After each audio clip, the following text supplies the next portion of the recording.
Cool. Dawn, so good to see you. How are you doing? I'm great, Brandon. Lovely to see you as well. I'm really excited for this conversation. You and I always have just sort of a blast together, riffing on all things, HR, benefits, innovation. Where are you calling in from? And it sounds like it was pretty hot over there. Yeah, I'm calling from the East Bay of the Bay Area, and we are just starting our summer heat wave that's going to last for a few days. So I have a It's bad gonna be attitude hot. about that, but it's all Yeah, good. yeah, a little too much heat. Yeah, I'm calling in from Park City, Utah, where we are just sort of rounding the bend into summer, which is fun. Uh, well, I'm excited. Why don't we dive in? Because I know we've got a bunch of folks from the Sherman community that'll be a part of this. Really excited to have this conversation. I think it's a timely one. Is sort of HR organizations, people operations organizations across the country, frankly, are starting to think about benefits and strategy, execution, retroing on what worked, last year and moving into it. So for better or for worse, we're sort of getting into the swing of things. And the topic that we're excited about talking about is how do you get more from your broker partnership, benefits broker partnership this year? It's just such a foundational relationship for most HR teams. There's so much work and partnership that happens there. And we see an opportunity to help HR teams around the country just extract more value out of that partnership and delegate more work to that partnership as we're working through kind of all the challenges of sort of running a modern organization. So we'll dive into that in a minute. Before we do, though, do some quick introductions. So first off, I'll start. I'm Brandon Weber. I'm CEO and co-founder of Nava Benefits. And for those of you that are just starting to get to know Nava, we are the first benefits brokerage oriented entirely around the mission to provide high quality, affordable healthcare to all Americans, starting with 160 million Americans to get their healthcare through an employer. And we're doing that by bringing the tools, the technology, the playbooks of some of America's most sophisticated employers down market to mid-size employers, helping them build better benefits plans, administer those plans, and then support employees on navigating those plans. Trying to make it easier on HR because HR just has so much on their plate these days. So with that, that's Nava. Really fired up to have Dawn here with me. She's a friend. She's an advisor to Nava. She's an amazing thinker when it comes to people operations matters. So Dawn, you're former SVP of People at Slack. You're an advisor to Nava and frankly, I think many other organizations. Thank you so much for being here. Do you want to maybe share a bit of context on yourself with the audience? And maybe the fun question to kick off too is like, what do you love most about this just sort of role of people operations leader when it's at its best? Yeah, happy to. So yeah, most recently, my last corporate job was Slack/Salesforce, but I've been in the people space for over 20 years, which is wild because I still feel like I'm 29 years old. You loved it. But I grew up through the business partner world, but I started my career in benefits. I worked in high school. I worked at a brokerage office. That was my gig. And so kind of a deep understanding of healthcare insurance. I was really, really fun at a cocktail party when I was like 21, and I could tell you all about insurance and reinsurance and all that good stuff. But it is a passion area for me because I think it's the intersection of a way that you can truly care for an employee at times when they really need it. And you asked me, what do I like the most about being in people work? Look, this job is hard. It's really hard. It can break your heart all the time. I used to wake up at 2:12 every morning thinking about something. And people would say to me, especially my immigrant dad, he'd be like, you could be a doctor or an engineer. Those are your jobs. Like, why are you in this HR profession? I wouldn't change it for the world. It is the intersection of people and business, and those are two things I'm truly passionate about. And I think it is a profound way to make an impact on people's lives when you do it well. You can make a profound impact if you do it terribly too, but I try to do it on the well side. Yeah. I love that framing. That's so energizing. I'm like I feel the same as we're building Nava and just have the opportunity to support folks. There's just so much impact that can be made through the HR organization, people operations organizations on people's lives. And we'll unpack that. So this is great. Why don't we dive in? I think this would be a great topic for us since we're both benefits geeks at heart. And I'll set the table a little bit. I sort of started to set context. We're going to walk through, to me, success for this conversation is the folks that are listening on this and watching, are come away with some really concrete and actionable sort of steps that they can take to get more out of that brokerage relationship that they are paying a lot of money for. Oftentimes they don't know how much they're paying, but so that's really what we're going to do. We call it the 10 things that create a great partnership. And there's our sort of contention is, so there, we just looked this up. There's 16,147 benefits brokers in the United States that serve employers. That is a lot of benefits brokers. And our thesis is that there's a massively wide range of sort of value that is delivered between all of those different, those different service providers. And we're looking to even the playing field and bring best practices to HR teams and how they can extract more value out of their partners. I can't tell you how many times we run into an HR team that says, well, I talk to my broker 3 times a year and, they got me a renewal. Like, is that good? Like, is that great? And we're like, no, that's not great. You can get so much more out of it. So hopefully the folks listening can walk away with 1 to 2 actionable things they can delegate to their partner and just get more value and leverage out of. So with that, I think I wanted to give the audience a bit of a framework for how to think about this. And so we've kind of chunked up our 10 things into 3 distinct buckets that sort of mirror the benefits journey. First one is, how do you level up the renewal strategy? So the process of designing, getting approval on the actual benefits spend that you're going to make to create more value there. I think there's a lot of opportunities there. Second is handling more of that growing benefits administration burden that is mostly being shouldered by HR teams across America. How do you get some leverage out of that? And then last, but probably nearest and dearest to my heart personally, and sort of the why behind Nava, is the employee experience. Like, how do we support HR teams on delivering an exceptional employee experience around their benefits and advocacy when they get stuck, which they inevitably do. And I know that's a passion point for years. So that's kind of the framework that we'll use.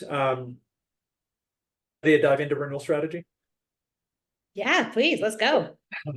Let's do it. Awesome. So maybe I would love to start with this first one. So renewal strategy, the way that we think about renewal strategy is it's where all of the economic value is either created or destroyed in sort of the benefits plan design. We're talking many millions of dollars if you're even a 200 or 300 life group. And so kind of broke down 4 things that we think HR teams can go out after this webinar and sort of take action on to get more value out of their broker. Dawn, would you mind setting the table for this first one, understanding their compensation and your ROI? I think it's interesting, right? I want to maybe get your perspective on that, and we can unpack kind of what the opportunities are.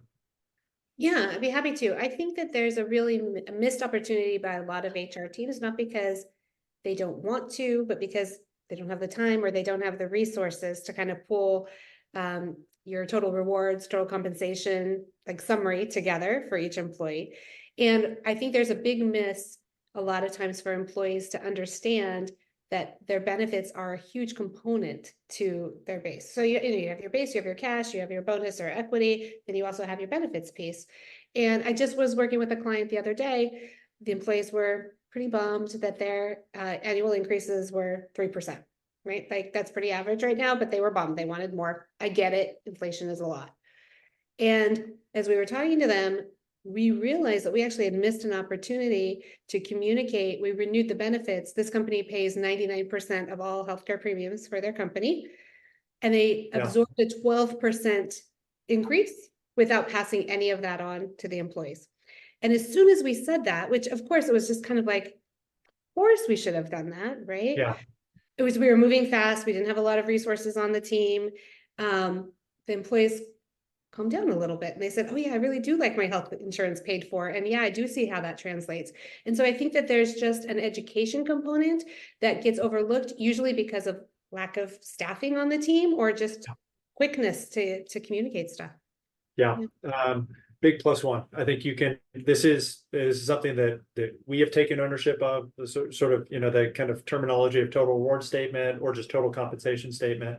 No brainer when you kind of think about, starting with like, hey, what's the value? The second one, maybe I'll touch on and would love to get your sort of color on. this is a bugaboo for me as a sort of technology CEO that's entered the benefits industry. I am just kind of blown away at how little sort of rigor there is when it comes to delivering a data-driven case for benefits. And so there's sort of two tactical things that we see when we talk to hundreds of HR folks across the country, them not asking for or getting consistently. The first is just external benchmarking of peer companies paired with insights and recommendations. And we like double underline the paired with insights and recommendations, because I can't tell you how many times we see sort of like benchmarking data, from maybe competitors or whatnot in the market. And it's like 42% of your people are female. You're like zero insight in that stat. Or your PPO is, red, it's $3,000 deductible versus two. So I think the pressure to apply is like, I want your benefits broker insights and recommendations. What's the so what as it relates to the benefits? And so the kind of action item that we have, and we propose this out to every HR team, is I want benefits, insights, and recommendations delivered by 7/1 if I'm a 1/1 renewal. And that's a fair ask in our opinion. And then the second one is employee survey data. This is something we hear time and time again from HR teams that, to your point, are very lean. They're running at 1,000 different things. They're like, man, maybe this will be the year that I actually get some context from my employees around sort of, the good, the bad, the ugly, where the pain is as it relates to benefits. And then it always falls off the to-do list. And they're like, gosh, we missed the window, couldn't do anything with the data. This, in our opinion, is something you can fully delegate to your benefits broker partner to take ownership of. Like, we've built an entire open source employee survey kit that, is kind of ready to go. And a huge opportunity to bring some additional insight there to the table early in that renewal process from your actual internal customers, and leverage best practice questions, not sort of just winging a question. So that's a strong kind of like position that we have on bringing a more of a data-driven case in 2024. I'm curious, Dawn, if you've got any sort of just reflections on that or anecdotes. Yeah, I mean, yes, data, period. Yeah. Now on that, what I would say is, I think knowing your employee population, knowing what their goals are, even yes, on a survey, if you can do a survey. And yes, I'm also very aware of the maxim, don't ask a question in a survey if you're not prepared to take action on it, right? And so I think that one of the ideas in partnering with my broker would be, hey, let's think through those questions. Like, let's not ask about I don't know, adding pet insurance if we're not going to be able to add pet insurance, if we're not ready to do that. Yeah. But what I would love to do, and what I've done with my brokers in the past, is, okay, what's my average age of the employee population? What are they doing at their life kind of in that stage? Are they caring for their parents? Are they getting ready to have children? I believe in inclusive benefits. What are my LGBTQ plus benefits? Do I have PrEP coverage? Do I have trans coverage? Do I have egg freezing for same-sex partners? Or are my employees maybe younger and want to just freeze their eggs because they're not in a relationship yet? Right. And so having those conversations, I think, is when you can start really peeling back and adding value to specific benefits that are going to have a high ROI and a high stickiness for your employees' retention. And also not just throwing spaghetti at the wall, all the sexy benefits because Meta does it or Google does it or whatever. And you're really like watching your costs, targeting it. And I'm hoping having your employees feel seen, that their needs and their life is supported in a way that they can really find value in. I think that's so well said, and couldn't agree more. We actually call those questions the, hey, would you like X question, ice cream cone questions, which is if you ask someone, hey, would you like an ice cream cone? More often than not, they're sure, yeah, I'll take an ice cream cone. And then you're kind of stuck in this, like, this recursive, just additive thing. So there is a massive importance on that second bullet, which I deeply agree with you on, is like the quality of the questions and what is the end goal of each question is super important. And so don't tread lightly there. And Aaron can share this afterwards. We spent, and you were a part of this, and so was our whole advisory board, building the sort of best practice employee survey guide template and the analysis sort of like packet to avoid questions that lead down the wrong rabbit holes and sort of get to questions that have the insight. So feel free to take advantage of that too. That's just a free resource that's open source. But even give your broker the resource and say, hey, guide this for me. Like, I want you to sort of lead the charge on this. I want you to incorporate the results back into our, our benefit strategy. I mean, I can Awesome. imagine a world if I was on a very lean team for me to do an export for my HRIS or my Excel sheet, depending on what stage of the business I'm in. Yep. Give it to my, maybe I don't even need to give it to my broker because I could probably pull a lot of it from the data and just say, you tell me about my population, right? Yes. You tell me, what is my average age? What is the tenure? What is, all of these things where I can just give you a data, and I would expect my broker to come back to me with some true insights, and then we can have an up-leveled conversation. 100% agree. And that is on the table right now. And if you're not doing it, I think there's an opportunity for you, to the HR folks that are in here. Love it. Let's keep going. This next one, bring innovation to the table. It's a bit of a broad bucket, but I think one of the things that we heard in preparing for this conversation from HR folks when they talked about just sort of their pain with their relationship was, we heard this term a lot, which is it feels like Groundhog's Day every renewal. We get the same set of ideas. Yeah, let's renew, let's talk to Cigna, that kind of thing.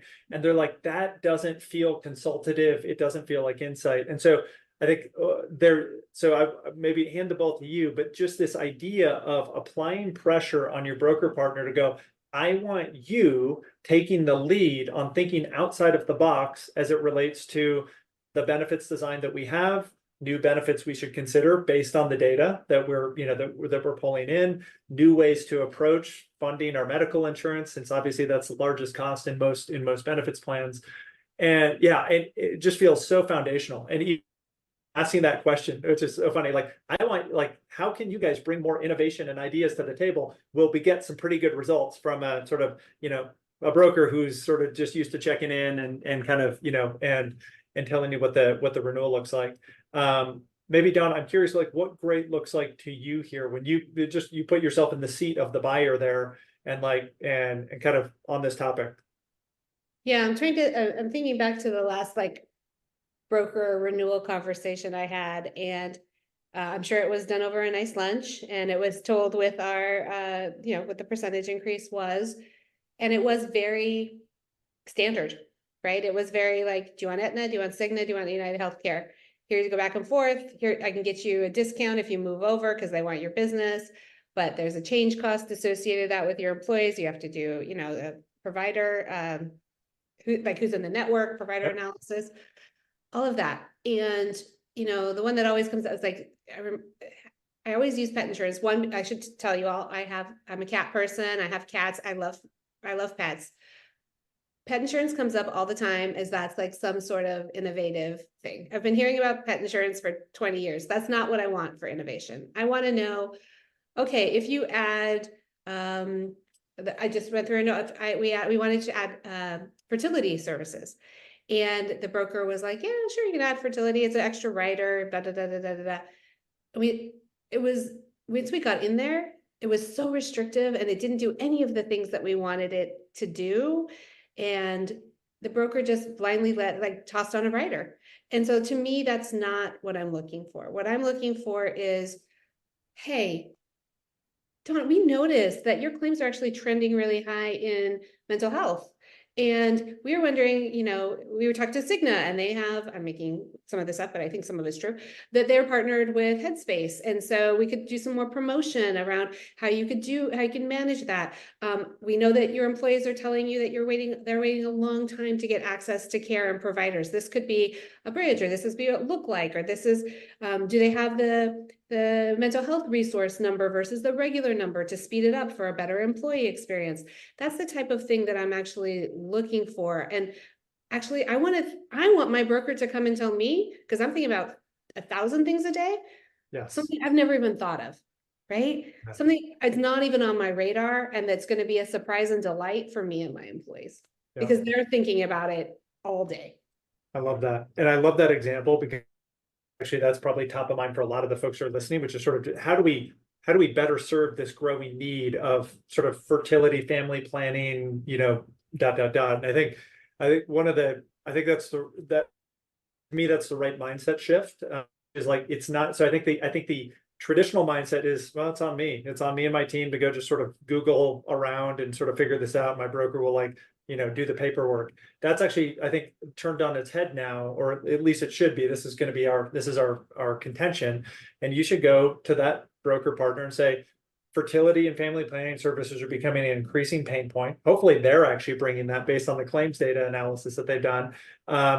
I want you guys to give us 3 options. Like, I want you to go to market, come back to us with a set of options and recommendations, why those options, kind of serve us best, and apply that pressure. And it works well. And I think it's in the mandate. There's a couple of other, you said something that really resonates, which I sort of had on my list on bringing innovation to the table, is the number of value-added services that are now attached to most BUCA carriers, like Headspace for free, Teladoc for free, this tech credit or this wellness credit is actually quite incredible. So one of the big things that we just do is like, we line out, we go, hey, in your current carrier relationship, there are 7 different benefits that we can start to merchandise and monetize, and figure out how we communicate those to your population.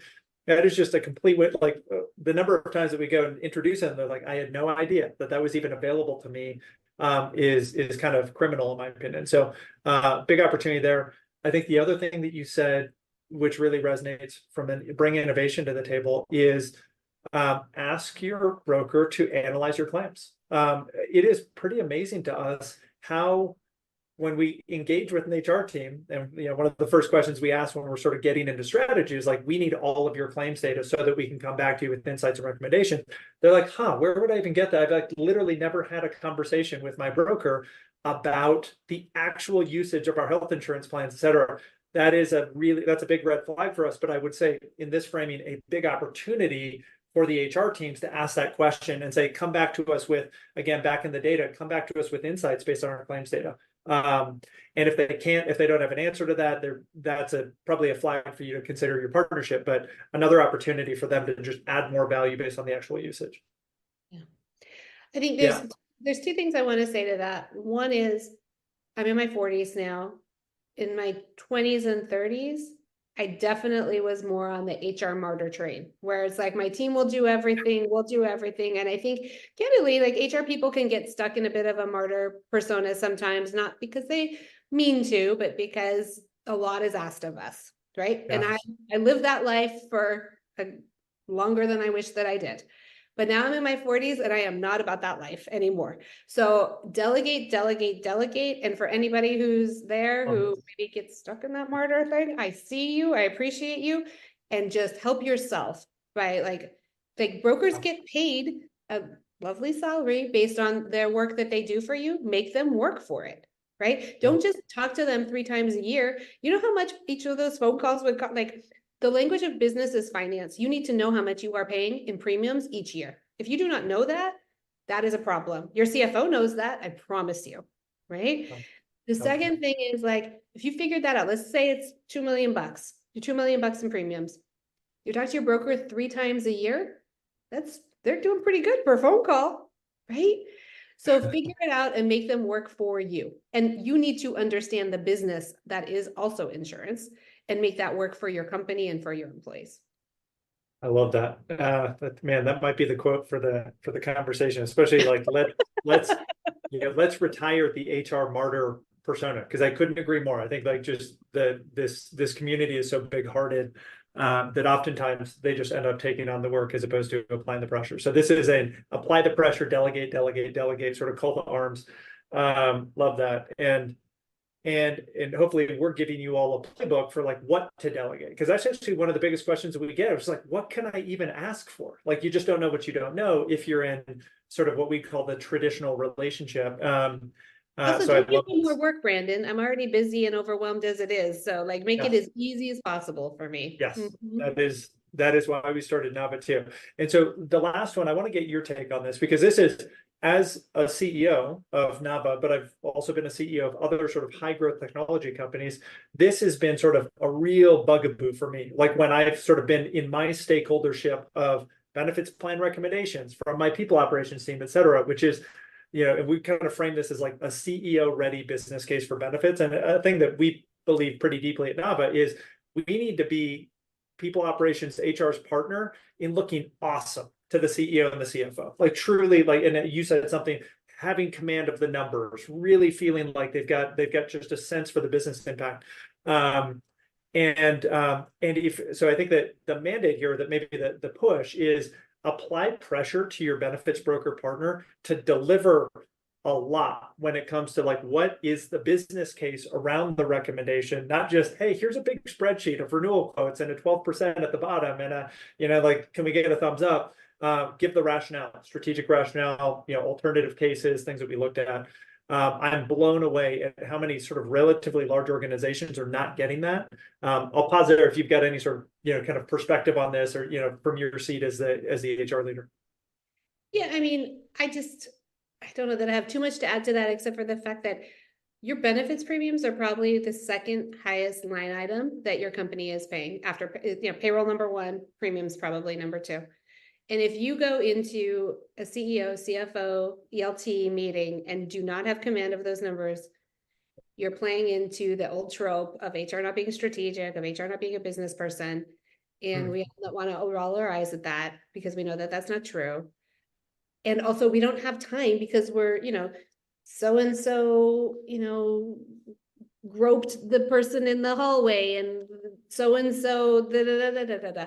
And so this is a way for you to come prepared, like look super buttoned up, to have all their numbers, your data, to have it understood in a way that I think really can impress the LT and speaks to many HR people's command of business and of what's going on within the budget of the company. I love that. Yeah. And so maybe I'll just leave it with this ask, like, go to your broker this year and say, I need to build a bulletproof business case for our benefits recommendations this year, and I'm going to look to you to take the lead on that, period. That will completely change the tenor of the expectations when it comes to what slides get created, et cetera, and we'll set you off on the right foot. We're getting the time check thing, so let's keep going because we got some meaty stuff there. Why don't we dive into this sort of business of like managing benefits day to day? And I think we kicked off with like that when we talk to HR folks across the country, they will tell us that the sort of ongoing overhead and work and effort that their teams are having to spend to run a modern benefits plan with the long list of new benefits and digital health offerings and data connections, all that stuff, is becoming just a bigger and bigger chunk of their time. It's error prone, it's frustrating, et cetera. Our contention is you need to start delegating. I'm going to just use your term, delegate.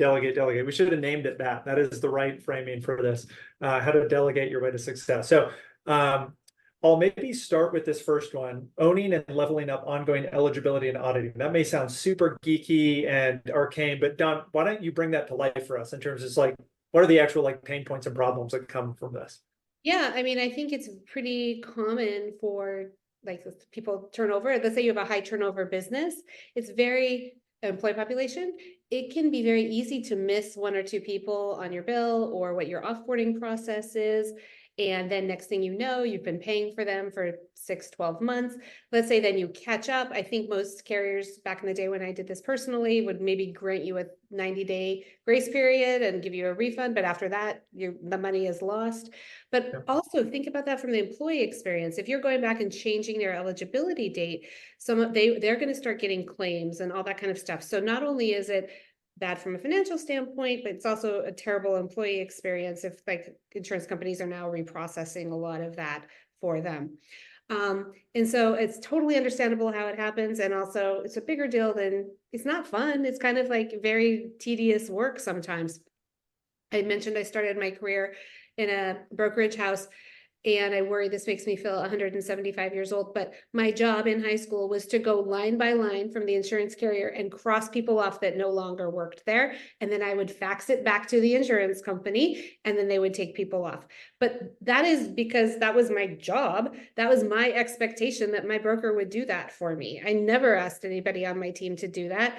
I mean, we had an offboarding process, so we had HRIS feeds.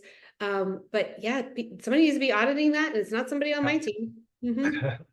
Amen to that. Yeah, and that's the thing that's kind of crazy to me. I think there's just a couple of things that we see. So first off, I think the call to arms will be have a conversation with your broker on how they can take over auditing and remediating errors as it relates to your ongoing eligibility. we built an entire platform to do this because it turns out when people try to do that manually, they make a lot of errors. It takes a lot of time, and it's literally everyone's least favorite job. So you shouldn't be doing this. We think your benefits partner should. I'm going to throw a stat at you that might scare the folks on this call, but maybe scares into action. So we've audited thousands of carrier bills across all lines of coverage. 99.1% of the carrier bills that we audit have a material financial error. Either someone is not actually getting the coverage that you are fiduciarily sort of like obligated to give, given their elections, or they are on your plan and you're paying thousands of dollars in premium a year for someone who left to another organization. That is absolutely mind-boggling to me. And to your point on the window, it's actually 60 days now for most carriers, not 90. And so the time period that you have to go remediate that. So call to action, go get help there, and take that off your plate. Take the money that you found, that you worked on with your broker, and then tell your CEO of the savings that you found. Heck yeah. And put that back into your benefits budget or your Yes. actual overall HR budget. This is a real like HR hero moment, and we've actually seen that happen. We found like $200,000 in sort of opportunity there that they got to, they went and reinvested that, and got that clawed back. So really big one. I'll kind of go quicker on the next one. Have your broker take the lead on state and federal compliance filings. This is something that is so for small and medium-sized employers in America, what we hear is that compliance is just spiraling in complexity. So almost like, it feels like there's a new sort of compliance mandate, new compliance requirement coming out every 4 to 6 months. We believe that the benefits broker is very well positioned to handle what we call the calendar compliance items. So all the things that are just, kind of on a calendar basis, and are surprised at how little sort of that is happening right now. So I think there's an action step that you can take here, which is say, hey, partner, what can you do for me in terms of like you taking the lead on these things and me being the customer? I'll sign the 5,500, I'll do those things, but you taking the lead on the actual sort of legwork and making sure that we're not missing anything. And I think the big sort of thing that we hear from HR is like, I don't have peace of mind. I'm stressed. Like, what am I missing? Right? It's like, did Jennifer on my team actually remember that thing? Because none of us are experts. So that's the sort of call to arms there. Dawn, anything to add from your own experience around the compliance side of things? No, I think that makes a ton of sense. It's very hard to stay up on all the state and federal compliance stuff that happens. So I'm not the subject matter expert. Go to somebody who is. Yep. Love that. Maybe I'll hand this one to you, Dawn. This last one, phone a friend. This is something that we've seen really work. Like the HR community is amazing. I think it's an incredible community of people that really care about people. They care about their employees, and they really care about each other. And so have your broker plug you into an HR community if you don't have one. What we call phone a friend, right? There's tactical support that's often needed on sticky issues that happen throughout the year. We call that leave management anyone, because it seems to be everyone's least favorite thing to be dealing with right now as we're getting through all this complexity. Dawn, obviously you're a part of Nava's HR community and a valued member and mentor in there, helping folks across the country. But I'm curious, just like how community has sort of manifested itself in your career and where you get support. Thanks. That's very kind of you. This to me is when I've talked, especially for like people that are starting their HR career, this is the number one piece of advice that I give them. Find your tribe, find your community, find your people. This job can be an incredibly lonely job because you're going to know stuff that you can't talk to anybody else about. You're going to have angst about, like, it's an incredibly gray job too. So should you go left or should you go right? And to have someone you can talk things through with, I think is incredibly helpful. And here's the other thing, as much as everyone thinks they work for a super special snowflake company and no one's ever done anything like it ever before, someone probably else has. Not always, but frequently. And so be efficient and don't have to reinvent the wheel. Take a framework and then apply it to your own culture, to your own space, to the stage that you're in, and communities can really help with that too. Well said. Got nothing to add there. That is powerful stuff from someone who's been doing this for a while. Lean in. Great opportunity to leverage, because your broker partner has hundreds or maybe thousands of clients. I mean, they should have an opportunity to connect you into those HR teams that are similar to yours, et cetera. Cool. Let's hit the last sort of bucket of opportunity, the member experience. And to me, maybe I'll set it up and then hand it over to you, Don, to kind of to unpack the so what here. To me, this is where the rubber meets the road. Like at the end of the day, we can spend all the time in the world, crafting a benefit strategy and tweaking contributions, but at the end of the day, the employee's experience with their benefits is where value for them is created, where pain and suffering happens if it's not good.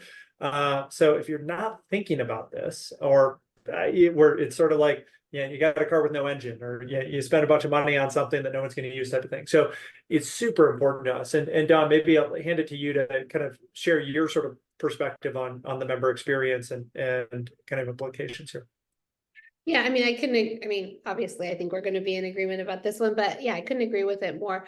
I think like real experiences, if you have ever had an employee call you from the pharmacy because they cannot access their medicine. I've had moms call me crying because they need their baby's medicine and they can't get it. And I'll say, okay, well, just pay for it and then we'll get you reimbursed. And there's ways to do that. And they can't afford to purchase it because we're talking about hundreds or thousands of dollars. I had an employee who was navigating a rare and complex health condition, and they had a specialty, that used a specialty pharmacy, and they were having a hard time getting it approved because it's special, so it needed a special approval, and they were out of their pills. And they said to them, I was with them there, we called them and said, please just charge them, we'll get it taken care of on the back end. And the customer service person actually laughed and said, no one's ever said that before. I don't even know how much this costs. They put us on hold and came back and said, my boss doesn't know how much this medicine costs if you come out of your pocket, but we think it's more than $15,000, right? For a 30-day supply of this special medicine, right? And this person was terrified that if they missed it, their condition would flare up. So these are the things that, yes, it's nice to have pet insurance, or it's nice to, have a meditation app and all of these things, but this is the rubber that meets the road. This is where, when people are in crisis and afraid and sick and they don't know what to do, this is where you can really show up and help them. And by the way, that's where the martyr stuff comes in. So bring in your broker, because you could then have them be on the phone with them. You could have them have those conversations and just come back to you with a beautiful gift of it having been resolved, right? All of that stuff. So well said. Yeah, I think this is really sort of why we started Nava. And I think there's such an interesting opportunity here. And you can read the bullets, as you guys are following along, but I think the big maybe idea that we want to present to the HR community is that you are not alone in advocating and supporting your employees when it comes to how to use your benefits, and how to get support and when you get stuck. And so our contention would be, you should be applying pressure to your broker partner to actually take the leading role in supporting them when it comes to benefit specific questions. The broker is very well positioned to do that. They have a deep expertise in claims, benefits design, insurance carrier relationships, all of that stuff. And oftentimes what we hear from HR teams is, man, I'm pretty out of my depth trying to help with a prior authorization, or like go call an insurance carrier about a claim being wrong. That's just not my area of expertise. I'm in building teams and culture and performance, plans and whatnot. And so what we think, there's an evolution happening here. And so the call to action here is, have a conversation with your broker this year about how they can step in and really support you on decision support when it comes to open enrollment and ongoing year-round support and advocacy for your employers. And there's a number of different ways to sort of quote unquote, sort of deliver on that ask. Whether they bring in a third-party point solution and pay for it for you, that is absolutely reasonable in our opinion. Whether they built it themselves, which is what we've done at Nava, they need to take more of an active role here. And there's an opportunity for you to get help and to create leverage. And Dawn, to your point, just to create success for your employees so that they actually get the answers to their questions. And the reason I think this is really interesting is most HR teams we interact with, when we sort of have this broad conversation, they would never think to ask to their broker partner to step in and be a real kind of like lead on this. They sort of play the natural game of telephone, and they're playing the HR martyr. We think those days are gone. That's like the traditional approach to benefits brokerage. We think the modern approach is they take the lead role there. And so that is absolutely on the table. And if they don't have a good answer, whether it's, through a third party, et cetera, apply pressure on them there. And I'll just throw a couple of stats too that just like get me so fired up about it. So large scale survey of employees, ask them basic questions like, who's your dental insurance carrier? Over 50% of employees could not answer the basic questions about their benefits, like what is my dental insurance carrier, let alone how to use them, or did they get their wellness checkup and things like that. And so we got this just big problem and opportunity around employee education, around what benefits they have, how do you go about using those benefits, and where do I go for support when I get stuck. And Dawn, your personal stories really resonate with me. Like we also, a recent Nava member experience story was, we had a young family at one of our clients. They were literally going in to have their first baby, and they got denied. Their insurance got denied. And of course, it was through, it was like pretty close to 1/1. And so the renewal paperwork and all that stuff got gummed up. And they literally just like hit the phone. They're like, this is a 911 emergency around benefits. And within 2 hours, we got it sorted out. But the amount of existential stress that created for the mom and dad who were about to have a kid in the next 12 hours, absolutely huge. So wouldn't it be cool if you had more support from your partner on that? So yeah, go take action there. Huge opportunity to sort of create leverage, improve your employees' experience, give you time back as an HR team. And if I can just yes into that too, I think I can't tell you how many vacations I've taken where I'm also working as well. If my employees felt comfortable, or someone on my team felt comfortable just going directly to the broker, I wouldn't have had to be interrupted, right? And so then I could have come back fresher, more relaxed, and a better employee for my company. So I think I'm all about being positively selfish, which is like, you can be selfish for yourself, but also in support of the company, the employee, the community. So I think using your broker is a wonderfully positive, selfish thing to do. I love that. So good. Enlightened self-interest, I think, is what the Dalai Lama calls it. Very cool. Well, let's keep going. I didn't call it that. Yeah, exactly. Why don't we wrap up? This is so. I want to sort of maybe like summarize this call to action, because I think hopefully you've gotten to this point. You're like, there's at least one or two things that you never thought to apply pressure and delegate to your benefits partner that you can. Every single one of those things we just walked through are absolutely on the table, and in my opinion, should be foundational to the partnership. So go take action. So I think that the call to arms this week is take one action this week. And I think there's an opportunity. We're in the perfect time too, as the majority of the country is starting to think about their 1/1 renewal. Delegate one net new thing to your broker partner this week, put the ball in their court. We've got 3 examples, obviously the slides, which I think we'll probably share out, or you can get access to in the recording at any time. Yeah. That you can literally write an email to your broker saying, hey, I'd love for you to take the lead on auditing our carrier bills and correcting any material errors this year. Walk me through how you're going to do that. And if you want the super easy button, like I'm insanely just, I want someone to do this for me, email us. We'll send you an email template that you can actually tweak and send. Like this is something that we sort of help HR teams do, kind of take back the power, apply pressure, and sort of delegate more so they can focus on their zones of excellence. So that is that's the call to arms. Dawn, anything else to add before we close out? Oh, just I guess the Nike slogan, just do it, just make it happen. And by the way, maybe your area of expertise is benefits, right? And like, okay, that's cool. Then geek out with your broker about it, right? If that's truly your superpower, then how can you level it up and away from things like eligibility and fighting the fire on the front line, and go to that strategic, happy, super place where you can just sparkle, not just for your CEO, but for your employees as well.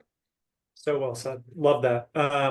So why don't we close out? I think we've got one more slide. Big thank you to you, Dawn, for joining and just sharing your decades now of experience doing this, advising others, leading decades. Let's go. 7 years of, well, you started when you were 12, so it's true. It's true. No, it's been decades now. It's humbling. I'm in my 40s. Yep. Yeah. Thanks everyone for joining. I think we just love the SHRM community. I think it's just such a fun way to give back and sort of be a part of leveling up the entire function. If you've got any questions, if you want to take advantage of the super duper easy button, you can email me at brandon@navabenefits.com, and I will get you the right answer. And then also just one sort of related call to action on that HR community thing. If you want to continue this conversation, join the Nava HR community. It's free to join. It's available to anyone. It's open source. So you can just go to Nava Benefits HR community, and you can apply there and join if you want to be a part of the community, which Dawn is a member of and adds value every week. It feels like, answering questions and adding to the discussion. I mean, that really is a huge selling point. If you get part of the Nava HR community, you get access to me. So I mean, love that. Your free gift purchase right there. Yeah. Don't underestimate that. I think big time agree. So with that, thank you all. Hope you have a great rest of your week, and excited to see the benefits world. Dawn, thank you. Have a great week. My pleasure. Thank you all HR people for everything that you're doing. Your work is important. Amen to that. We'll talk to you all soon. Take care.